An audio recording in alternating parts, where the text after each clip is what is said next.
This is not a problem of not enough money and not enough infrastructure. This is a problem of no will to address the problem as a real problem. It's a nuisance to some people. These ladies, I've got the children, they're going to grow up in an environmental threat that I grew up. Granted, ladies, your immune system becomes pretty strong after a while. But the fact is, these children have as much right to live in a clean environment as the people in Flint, Michigan, or the people in La Jolla, or the people in Beverly Hills, or people in New York. And our kids have been living under this thing. I don't need to tell the chairman what it says. I don't need to say to people that make their living in the water. This thing has gone so far that being nice is no longer an option. So I just ask you to say one thing.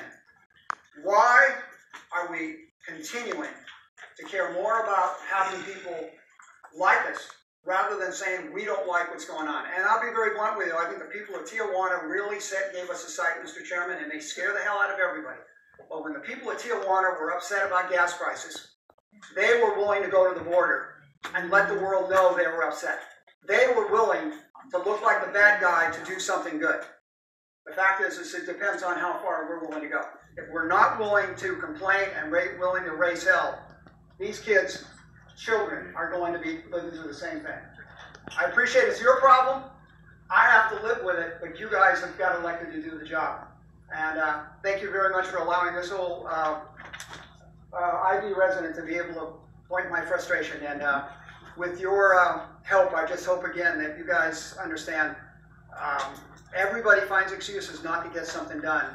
You've got to be willing to raise holy hell. And again, Mr. Chairman, if the community in Imperial Beach wants to say something, tell the Chamber of Commerce in Tijuana and San Diego, tell the people that cross that border every day for business opportunities, don't take it for granted. The greatest threat to the economic prosperity along the frontier is not somebody giving a terrible speech in Washington.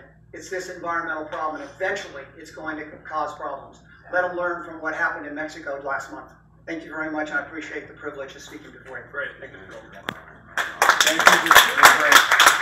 Let's really do something about it. And I agree with Congressman Bilbray. Much as I have already been talked about, we might have to link it to border security, which has already been talked about. To me, as a concerned